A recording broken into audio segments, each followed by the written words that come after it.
Good morning. Welcome to the virtual home of the Calgary Unitarians. Whoever you are, whomever you love, wherever you are on your journey of faith or search for meaning, welcome. If you are visiting for the first time or the first time in a long time, know that we are grateful to have you with us.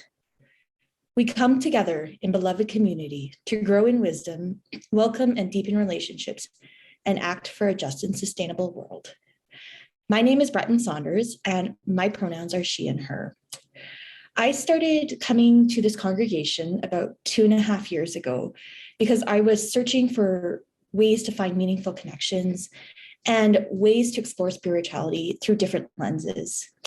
And the timing could not have been more perfect because this community has been fundamental for my well-being throughout the pandemic.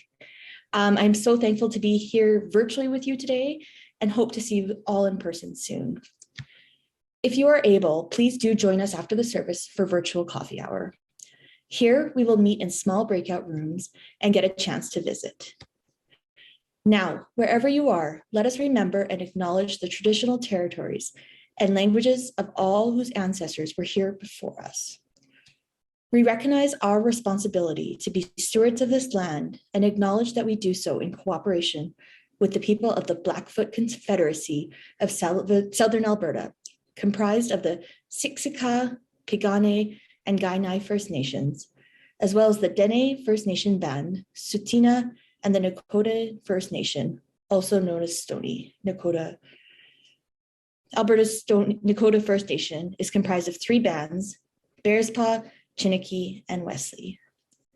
Mohkinstsis, also known as the City of Calgary, is also home to Métis Nation of Alberta, Region 3. In Blackfoot language, Mohkinstsis is the traditional word for elbow, the sharp bend where the Elbow and Bow Rivers meet. This territory has been a gathering place for Indigenous peoples since time immemorial. In offering a land acknowledgement, we honor those who have been her stewards and accept our shared responsibility for being good caretakers. We acknowledge that Treaty 7 was entered into as a collaboration between settlers and Indigenous people, making us all treaty people. Now to Reverend Shelley for lighting of the chalice. Good morning. We light our chalice this morning with the words of Reverend Dr. David Breeden. We gather into this circle. We gather into this circle of care to dream, to envision, to embody and achieve the compassion we dream, the justice we envision, the dignity of each in an ever-growing circle of love and justice. Now let us worship together. My beloveds, as many of you know, our dear Jane Perry is in the hospital right now, and I will share more about that during our Candles of Care and Concern. But meanwhile, during worship over the next little while, we will have her videos of her playing and singing for us as we keep her with us in spirit. This month, our Soul Matters theme is Widening the Circle. I want to give you a little background about Widening the Circle and what is happening with the Canadian Unitarian Council's workshops that were postponed from last fall. The Widening the Circle of Concern is the name of a huge report and a bunch of recommendations that were created by the Unitarian Universalist Association's Commission on Institutional Change. The authors of this big report tell us that it's a starting point for a process of truth and reconciliation within our faith as we strive to create systemic change. They give us a lot of recommendations covering the whole scope of all that we say and do as Unitarian Universalists, and there's a study guide to go with it. And in keeping with our new 8th principle, we're just beginning what it looks like to be accountable for systemic change and how we put that into practice. So the Widening the Circle of Concern report and study guide are meant as a blueprint that will point us in the right direction as we undertake this journey of transformation. The Canadian Unitarian Council has been working to augment Widening the Circle with materials and resources from our Canadian context to make this easier for us. And they have also now set the new dates for the leadership workshop to equip congregations to do this important work. So we're going to give you the link in the chat that is the correct link on the CUC website. There's a place that says you can no longer register. Don't believe it. We're going to give you the correct link where you can fill out the registration form. And registration does close for real on the 19th. So if you're interested in doing this program with us, we urge you to go ahead and register. And it's an option from $0 on up. So if $0 works for you, that's fine. The CUC website does tell us, quote, Widening the Circle is an 8-session series from March 12th to April 23rd, which invites leaders and aspiring change makers to engage with the work of finding new ways of being together that challenge our current ways of thinking. Join us for a Canadian UU exploration to broaden our understanding of social justice and its implementation within our communities. We aim to equip these participants with the tools to be facilitators of change in their congregations and communities. So again, the deadline's the 19th. Please sign up or feel free to contact me and talk about it. We'd love to have you join the Calgary Unitarians team of Widening the Circle helpers and facilitators as we go through this process. Thank you very much. We are going to sing now, Keep It Alight. This is the wonderful piece that was created by the CUC. We sang it last week, and while it's fresh in our minds, I want us to sing it again to help us learn it and make it a part of our repertoire, because it is so inspiring, and I feel just what is needed in this time when keeping the flame alight is something we need each other to do. As Unitarian Universalist Association President, Reverend Susan Frederick Gray, tells us, this is no time to go it alone. And our own dear Mitch is the CU chalice lighter in the video, so don't miss his cameo. Please sing with me, Keep It Alight.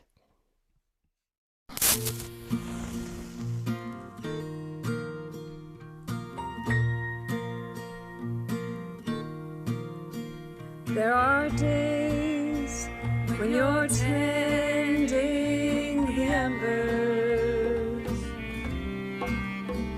when the flame flickers down to a spark,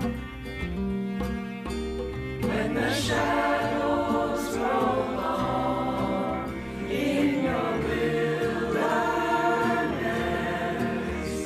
when it's hard to be strong, just remember this. Keep it alight, keep it alight, the light of love that shines inside you. Keep it alight, burning and bright.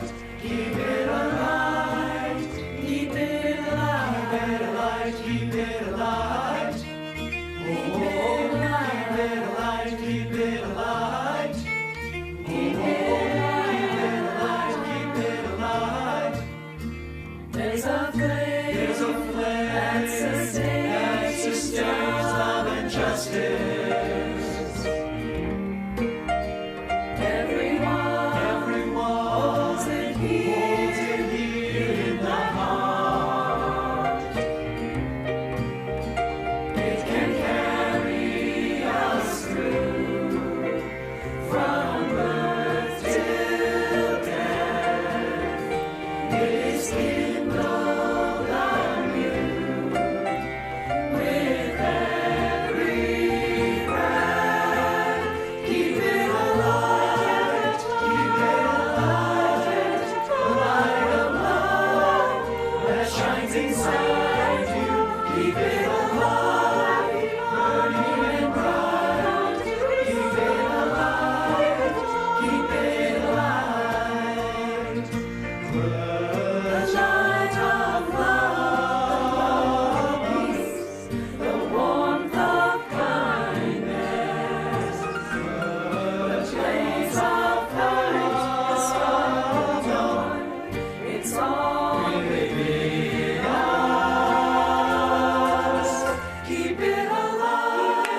was really great to see you light our chalice, Mitch. So thanks for that. I enjoyed that video. I'm Director of Religious Education, Sheila McMaster, and good morning. It's great to see all of you. And today we're talking about widening the circle, as Reverend Shelley mentioned, and love being, or I guess justice is what love looks like in public, out loud. And I was thinking about what are some places here in Canada that could use a little bit of love and justice. And one of them, some of you might not know, is that the government of Canada gives less money to First Nations schools than other schools in Canada.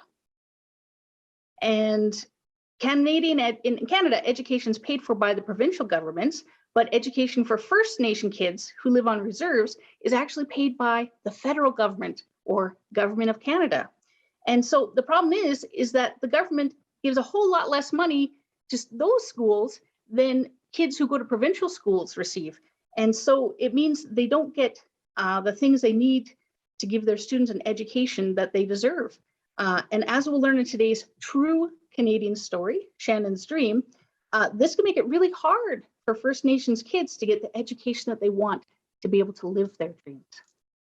So I'm going to share with you true story, Shannon's Dream. All right. So Shannon Kustachin was a brave leader who fought for the rights of First Nations children to go to safe and comfy schools. Shannon grew up in Attawapiskat First Nation on the coast of James Bay in Ontario.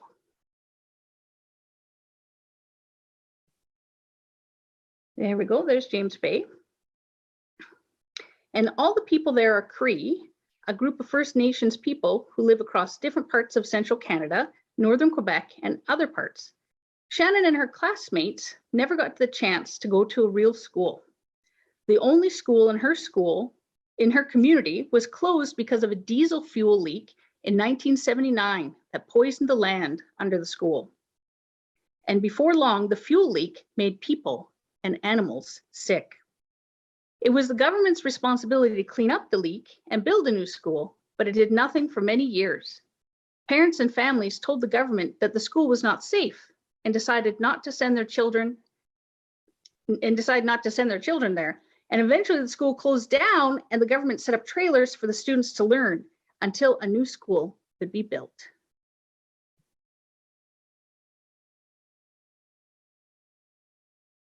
There we go. And the government promised the families of Attawapiskat that it would build a safe school, but years passed and the government did not keep its word. Shannon and her classmates went to school in portable trailers that were set up in the year 2000, and they started falling apart as the years dragged on. And as the ground shifted beneath the trailers, the windows jammed open, letting mold grow inside and making it freezing cold in the winter. And unlike other kids in Canada, Shannon and her friends didn't have a library or computers or a gym or even a place for the whole school to gather. The classroom became so run down that some of the students were losing hope in school and stopped going. And when the government canceled plans to build the school the students had waited 8 years for, Shannon and her friends decided to fight back. They started a movement on Facebook and YouTube to tell people about how the government was treating them in 2007. And they asked kids across Canada to support them by writing letters to the Prime Minister and members of Parliament demanding good schools for First Nations children. And they asked kids across Canada to support them by writing letters to the Prime Minister and members of Parliament demanding good schools. And in 2008, Shannon's grade 8 class went to Ottawa to meet the minister in charge of education for First Nations and to ask him to keep the government's promise and build a new school. And he told Shannon and the other youth leaders and the elders that went with them that the government would not build their school. He said the government didn't have the money and they had more important things to take care of. Shannon and her friends did not believe the minister. They knew a country as rich as Canada could afford to build a school for kids who needed one. And some of you might recognize Jack Layton there with Shannon shaking hands. And even though Shannon was very disappointed with the minister's answer, she gathered her strength and gave an inspiring speech on the steps of Parliament. And in her speech, she said she would not give up until all First Nation kids got the education they deserve and the chance to live their dreams. And Shannon and her fellow youth leaders returned home to Attawapiskat and started writing letters to the United Nations Committee on the Rights of the Child, an organization that looks out for kids all over the world.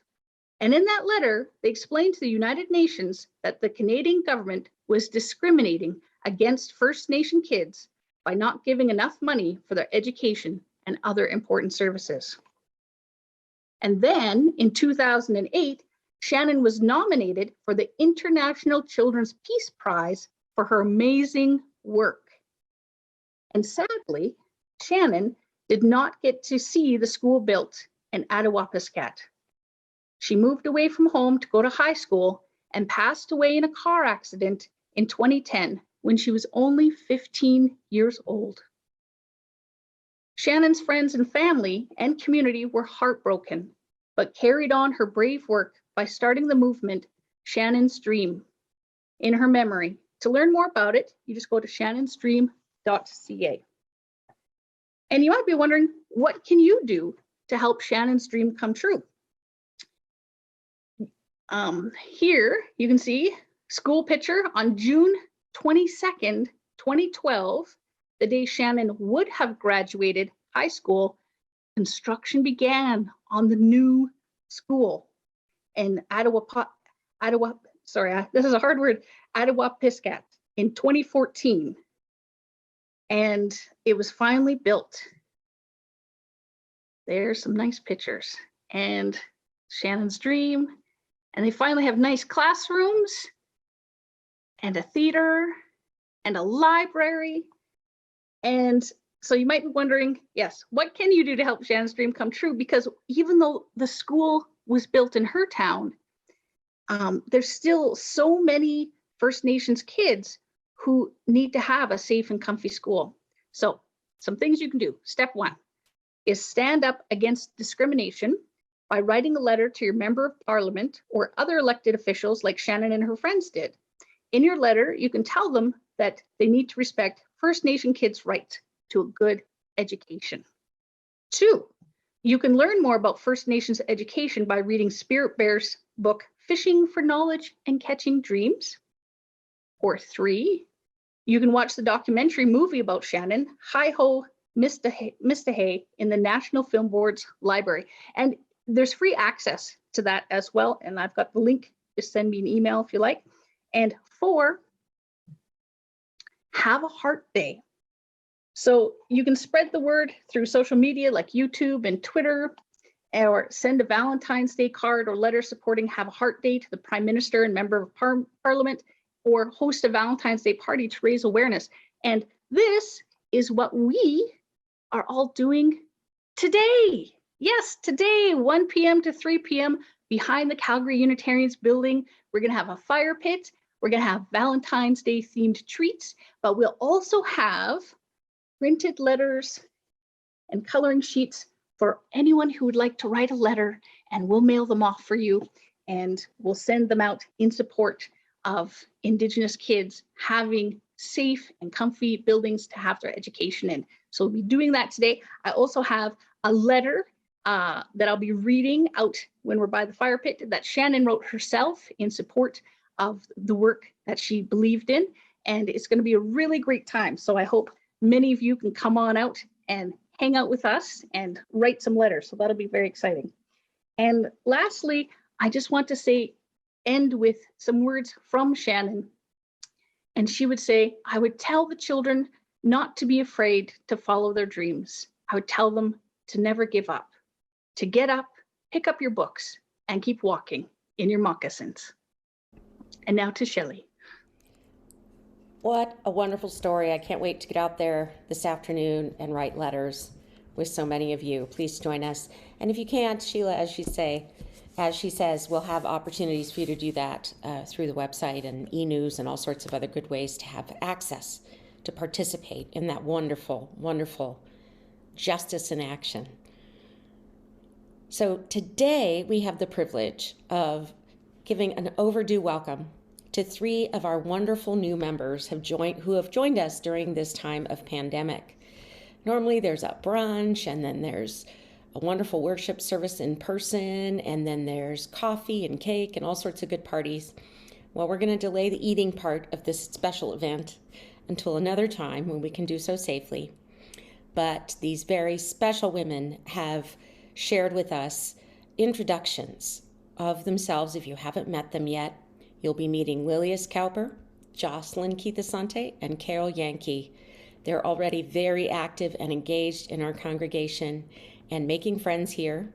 I'd like you to be sure to welcome them in the chat, say hello, and hopefully in the future, before too long, we'll have an opportunity to welcome them in person and share some cake. Here's a video of our fabulous 3 new members.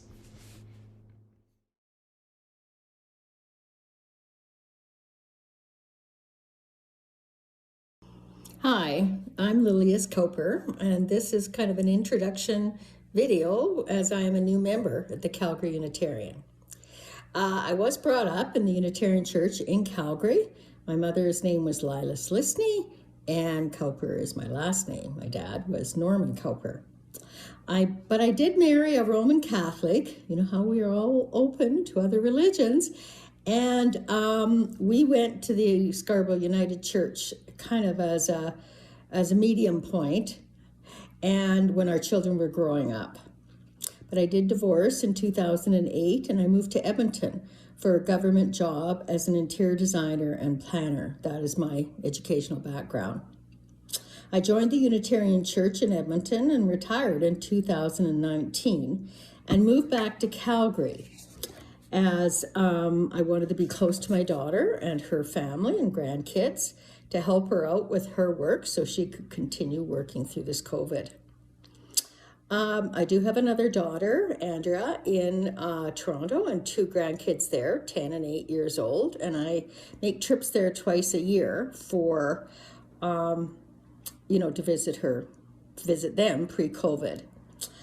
I do cross-country ski. Just went skiing yesterday in Bragg Creek. It was just beautiful. But music is really my thing, plus art and design. I love building community also, as I have done with community projects and even church projects. So those are my main interests and my background. And I know it's a bit difficult getting to know people through the COVID times at the church, but I have really enjoyed the Zoom choir. It's just been very meaningful for me, and I do listen to the service every weekend. But I'm trying to make more connections too with individuals, but hopefully that will all open up. And I am working in the Moving Forward committee and really enjoy doing whatever I can do to help them out. Okay, bye-bye. Hi, I'm Jocelyn Kustachin. I'm a new member of Calgary Unitarians. I've been a Unitarian since I was 3. And I've been a new member of Calgary Unitarians 3 or 4 times in the past. An area for interest for me is becoming anti-racist and truth and reconciliation action. I love to dance, ride horses, hike, and garden. A fun fact about me is when I was 4 in a televised dance recital in Calgary, I danced on stage with the 2 leads and completed the entire dance with them. My mom wanted to get me off stage, but Madame Valda said, no, she knows all the steps, just leave her. Hi, I'm Carol Yankee, and I became a member of the Calgary Unitarians in November 2020. I came to the Unitarians looking for a spiritual community. During the past few years, I've been widowed, and I've retired, leaving some empty spaces in my life which needed to be filled. My goal was to find a community that shared my values and where I could explore spirituality without being limited to any particular belief. Unitarian principles and sources spoke directly to both of those goals and to my interest in earth-centered traditions. I attended my first service in May 2019. That message resonated with me, and I've been coming regularly ever since. Apart from the services, I've benefited from discussions around anti-racism and the Eighth Principle, as well as CU Fridays and singing with the coffee choir. Those connections have made a huge difference during the pandemic. Going forward, my hope is to take part in the Build Your Own Theology class and become more involved in the community.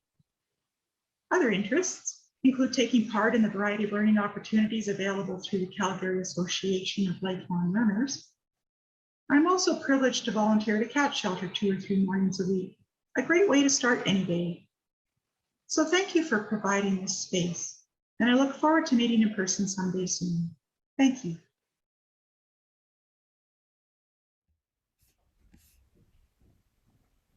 And now is the time when we share our candles of care and concern. We talk about the joys, the sorrows, the grief, the things that are too important not to share. I'd like to give you a brief update on our dearest, most beloved Jane Perry. She wants you to know that she is being treated for cancer, and there have been many struggles over the past 2 weeks that she's been in the hospital at Peter Lougheed. She is very grateful for everyone's support. And she and Cora have created a Caring Bridge site. I'm going to put it in your chat right now. And make sure I click everyone so you can all see this.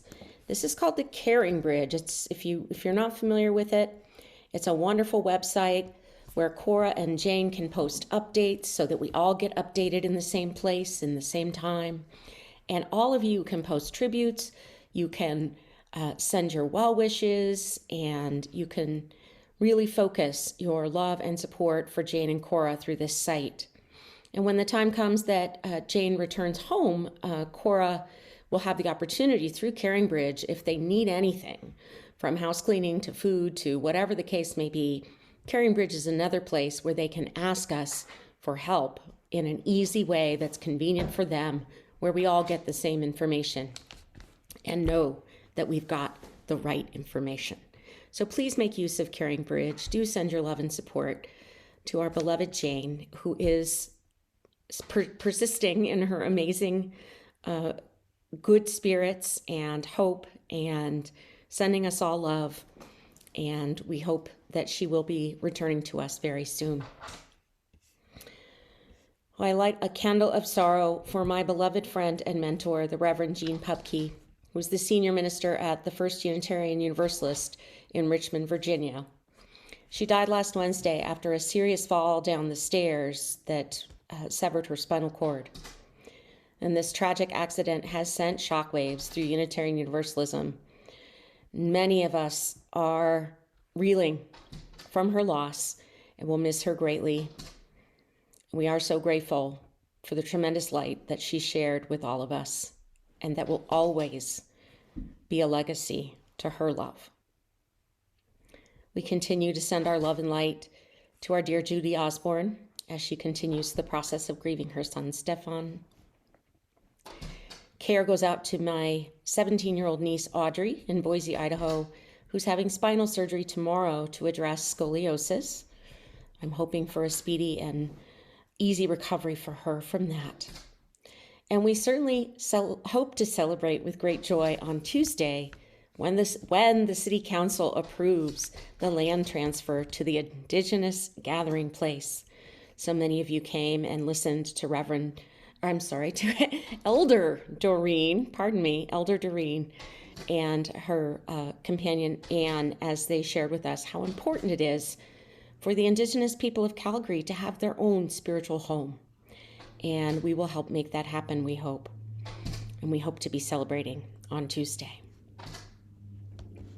Please feel free to add your concerns, your joys, anything that you want in the chat with us now, so that we can hold that with you and show you all of our love and support as this community does so well.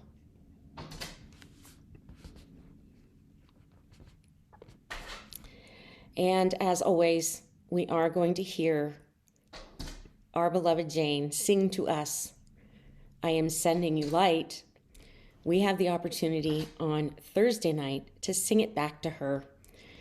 Melanie DeMore, the author and brilliant choir director who wrote that piece, is going to be joining us as our guest music director for Euphonia choir rehearsal this coming Thursday, starting online at 7:15. It's the usual Euphonia weekly Zoom meeting link that'll be in your e-news, and we'll send that out to you. Everybody is welcome to come and join Melanie and our choir. We're going to sing it back to Jane. As much as we love her to sing it to us, we want her to have it as a beautiful recording and tribute, and gives us a way of really showing her and Cora how much they mean to us. So I hope you can come out on Thursday night, and it will be recorded so that it's something that Jane can continue to have as a special memory and way of always knowing that we are with her. So here it is, I am sending you light.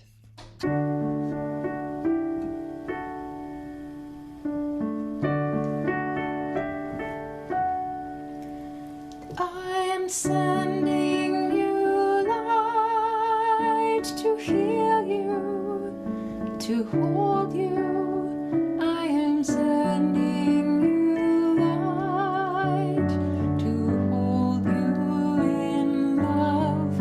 I am sending you light to heal you, to hold you. I am sending you light to hold you in love.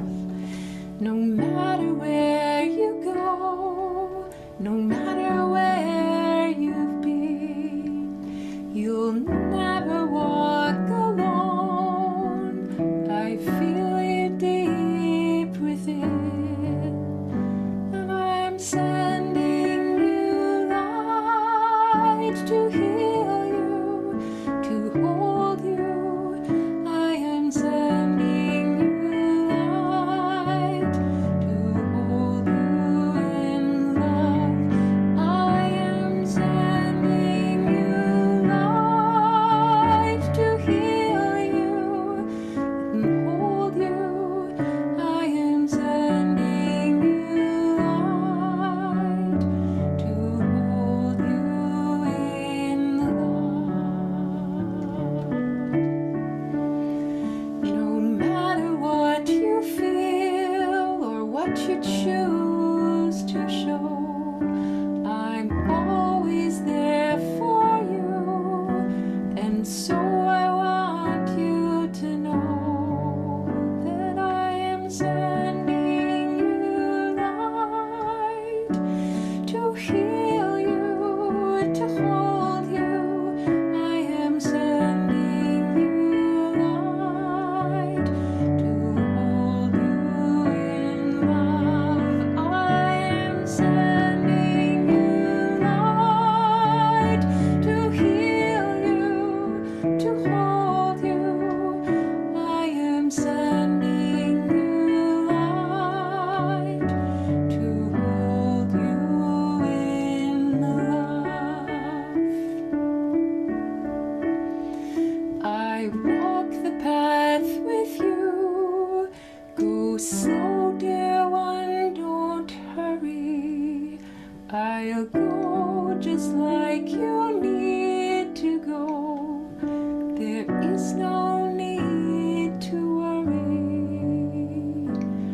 I am sending you light to heal you, to hold you. I am sending you light to hold you in love. I am sending you light to heal you, to hold you. I am sending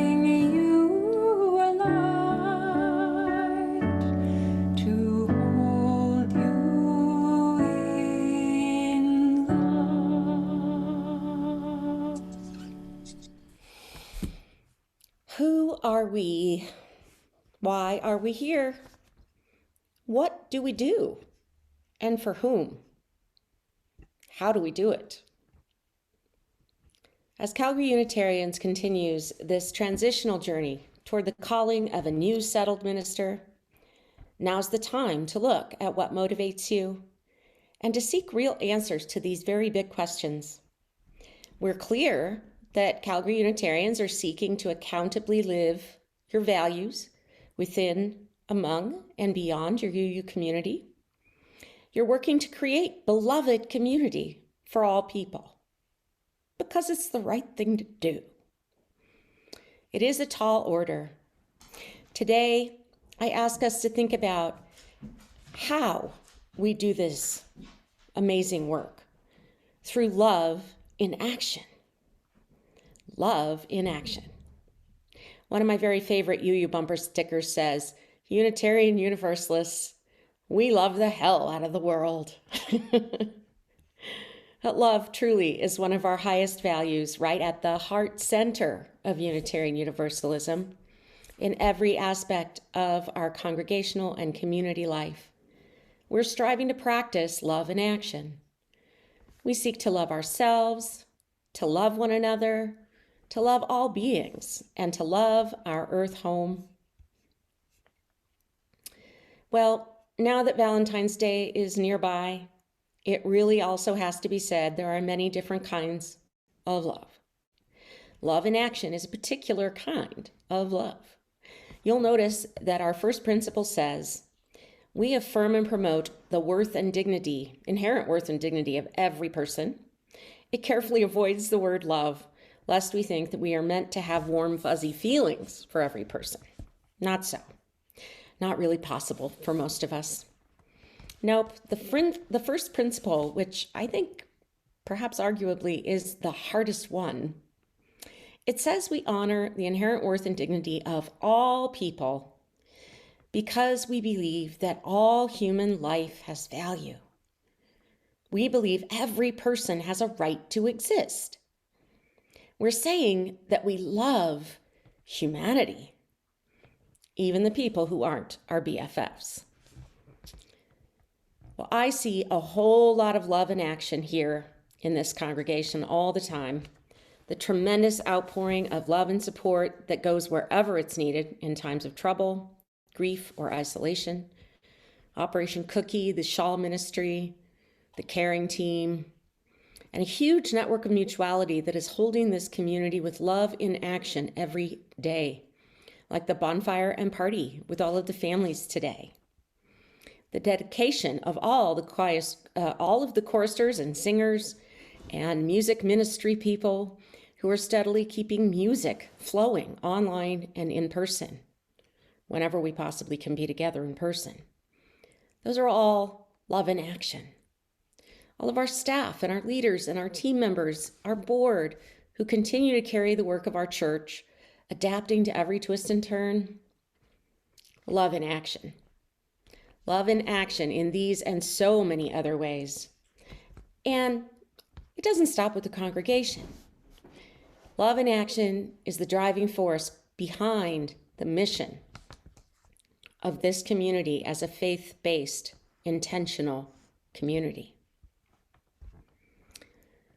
Love in action has a long history within our living tradition as Unitarian Universalist.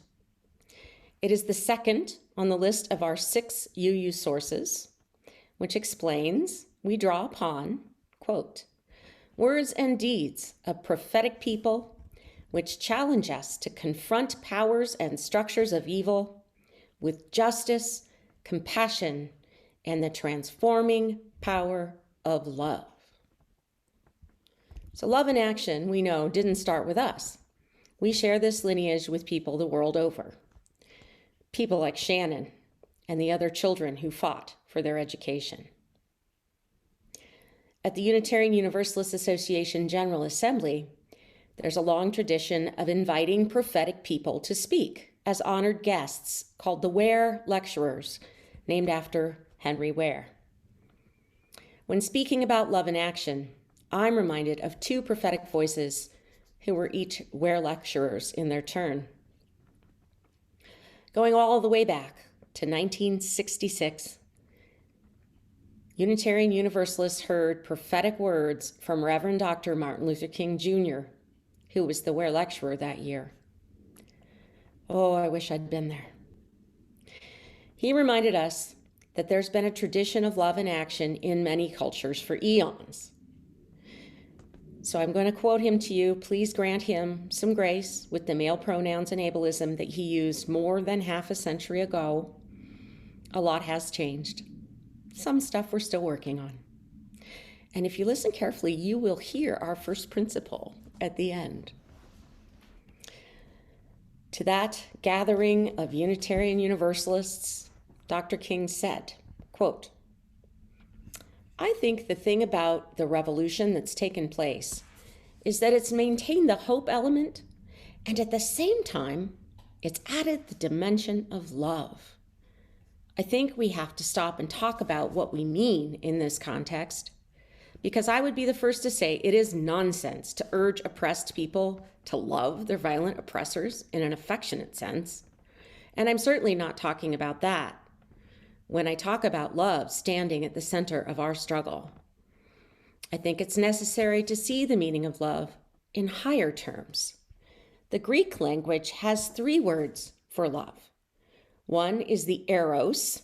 It's kind of a Valentine's Day love, and aside from me. One is the eros, another is the word phileo, and another is the word agape. I'm thinking not of eros or of friendship as expressed in phileo, but of agape, which is understanding, creative, redemptive goodwill for all men, an overflowing love which seeks nothing in return. I believe that in our best moments in this struggle, we've tried to adhere to this. In some strange way, we've been able to stand up in the face of our most violent opponents and say, in substance, we will match your capacity to inflict suffering with our capacity to endure suffering. We will meet your physical force with our soul force. Do to us what you will, and we will still love you. And one day, we will win our freedom. We will not only win freedom for ourselves, we will so appeal to your heart and your conscience that we will win you in the process, and our victory will be a double victory. This is our message in the nonviolent movement when we're true to it. I think it's a powerful method, and I still believe in it. I know that it will lead us into that new day.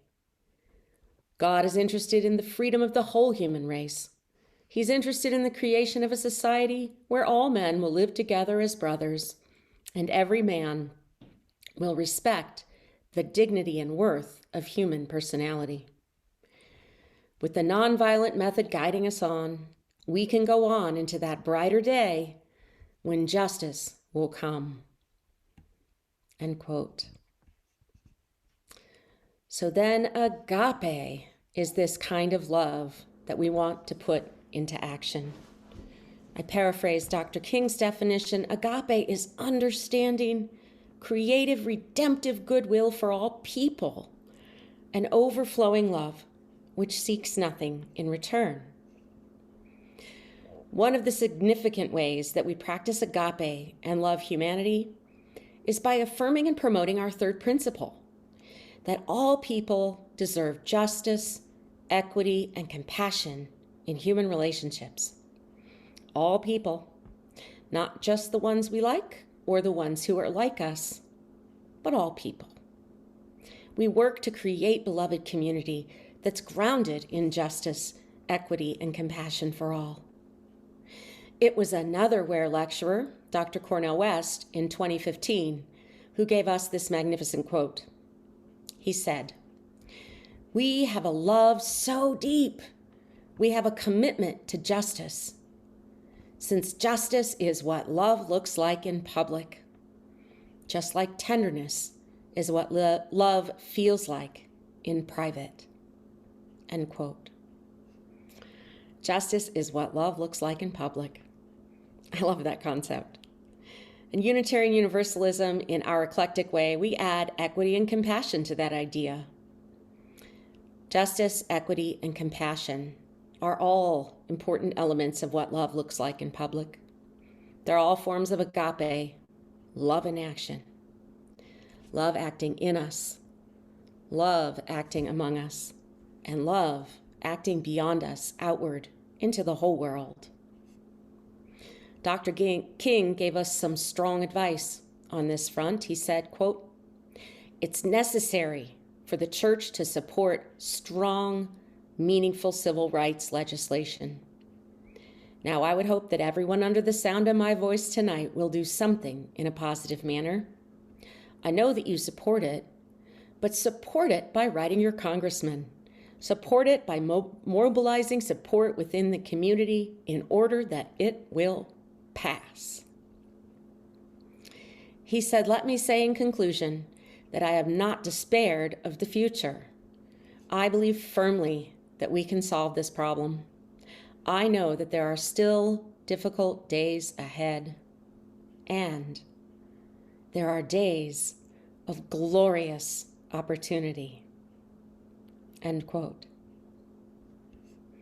Well, we have glorious opportunities right here in Calgary to put our love into action. We have our chance to do the Canadian version of what Dr. King asked us to do. This week, the Calgary City Council will be voting on whether or not to transfer title of land ownership to the proposed Indigenous gathering place. Please write to our city councilors and our mayor and mobilize support within our community in order that this will pass. To create justice, equity, and compassion in human relationships, to be part of the revolution, we can all participate. Just like Shannon showed us, just like Sheila is leading us to do this afternoon at the bonfire, we can all put our love into action for education. Come to the fire pit and join us in that. What amazing, truly glorious opportunities there are for agape, for love in action. Dr. West gave us some good advice too. He said, "Keep love at the center." He said, "I know you all have your own rich tradition, but I just wanted to be personal tonight because I come from a Black people for 400 years, terrorized, traumatized, stigmatized.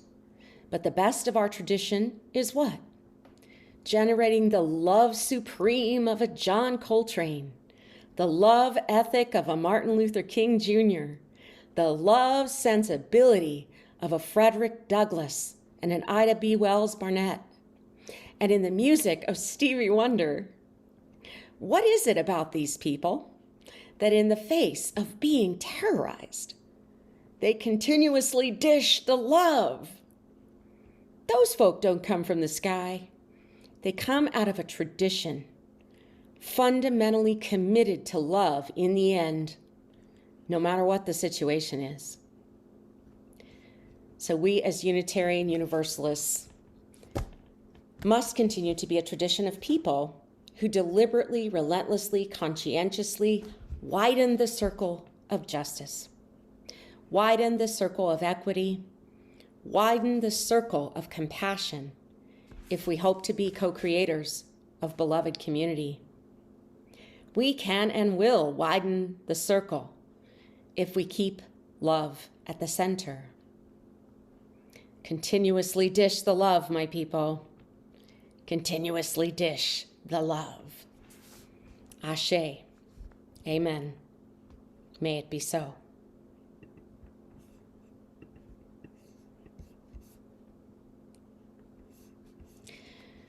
As we move into a time of meditation, I remind us again of this source of our faith, words and deeds of prophetic people, which challenge us to confront powers and structures of evil with justice, compassion, and the transforming power of love.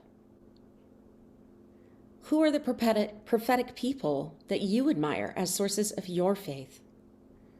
famous or personal, the living and the ancestors.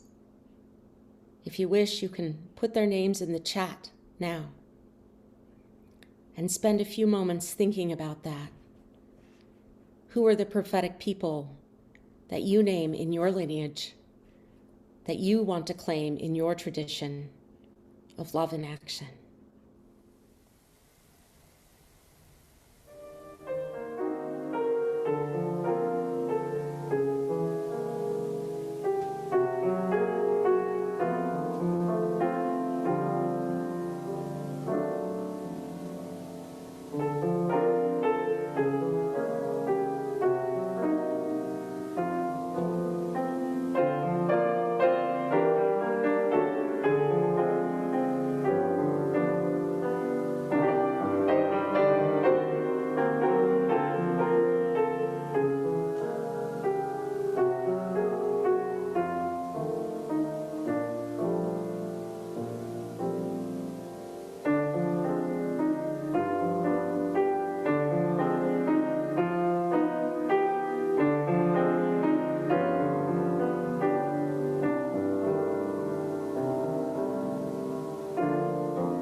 Now is the time we put our love into action through generous financial support of the mission and all of its ministries.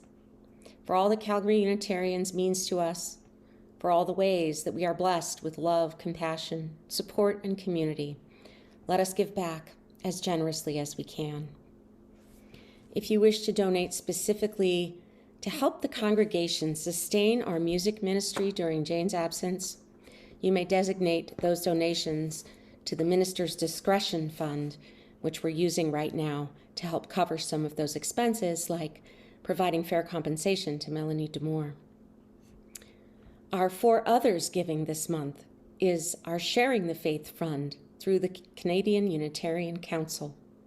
The Sharing Our Faith program provides funds for congregational initiatives which enhance ministry, aid congregational projects and outreach, and enhance the Unitarian Universalist movement in Canada. Please note For Others on your donations to that fund. Please take a moment to consider what you're able to give and give as generously as you are able. Your gifts are gratefully received.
Dear ones, thank you for joining us in worship this morning.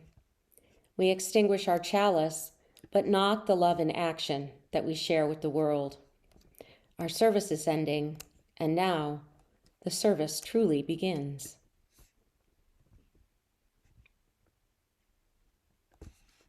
Thank you to Mariana Louise for that beautiful chalice and wonderful altar. Our closing words today come to us from Elder Black Elk.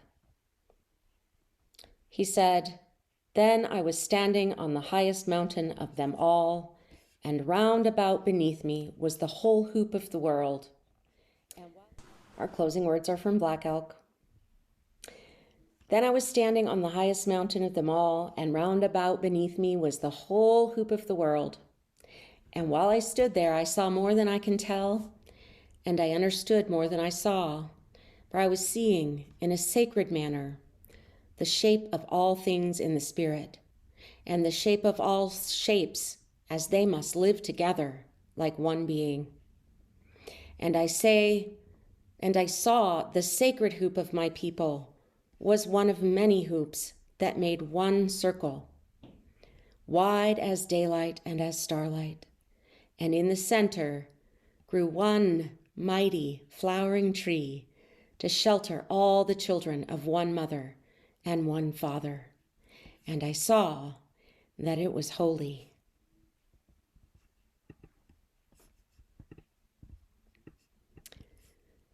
I invite you to join us after we sing for coffee hour on Zoom. We're going to put the link in the chat, and we hope that you'll be there to visit with us and have a chance to share in this fabulous community. We're going to return to one of our most beloved traditions here at Calgary Unitarians. We're going to sing Spirit of Life. And again, we have a video from our dear Jane to lead us in song. So please sing with me, Spirit of Life, and then join me for coffee chat.